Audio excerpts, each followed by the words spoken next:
گندم کی رپورٹس۔ آج گندم کے ریٹ میں ملا جلا رجحان دیکھا گیا۔ آج گندم کے ریٹ بہتر تھے پہلے کی نسبت۔ السلام علیکم دوستوں، میں ہوں آپ کا ہوسٹ محمد رامیش اور آپ دیکھ رہے ہیں ہمارے یوٹیوب چینل۔ جو دوست ہمارے چینل پر نئے آئے ہیں ان سے گزارش ہے کہ ہمارے چینل کو سبسکرائب کریں، ویڈیو اچھے لگے تو لائک کریں۔ تو سب سے پہلے بات کرتے ہیں تیل کی۔ تو آج ڈیرہ جمالی میں 11,500 سے 11,700 تک فیمہ ریٹس رہے۔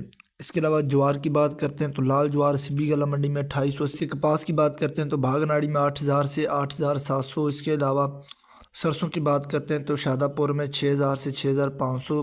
جبکہ مکئی کی بات کرتے ہیں تو ہرون آباد میں 2,650 سے 2,925۔ اس کے علاوہ اوکاڑا کلا منڈی میں 2,250 سے 3,300۔ اس کے علاوہ سہیوال میں 2,600 سے 3,200۔ جبکہ عارف والا میں 2,700 سے 3,125۔ پاک پتن میں 2,700 سے 3,100۔ اس کے علاوہ بوڑے والا میں 2,800 سے 3,140۔ میاں چنو میں 2,700 سے 3,200۔ اس کے علاوہ حاصل پور میں 2,200 سے 3,025۔ جبکہ خیر پور میں 2,200 سے 3,050 تک فیمہ ریٹس رہے۔ کہر پکا میں 2,200 سے 3,000۔ جبکہ دنات پور میں 2,200 سے 3,050 تک فیمہ ریٹس رہے۔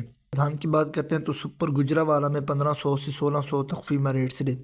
گندم کی بات کرتے ہیں تو ڈیرہ مرداگ جمالی میں 2,900 سے 3,100 تک فیمہ ریٹس رہے۔ گندم، کپاس، سرسوں اور مزید فصلوں کے ریٹ حاصل کرنے کے لیے ہمارے چینل کو سبسکرائب کریں اور دعاؤں میں یاد رکھیں۔ اللہ حافظ۔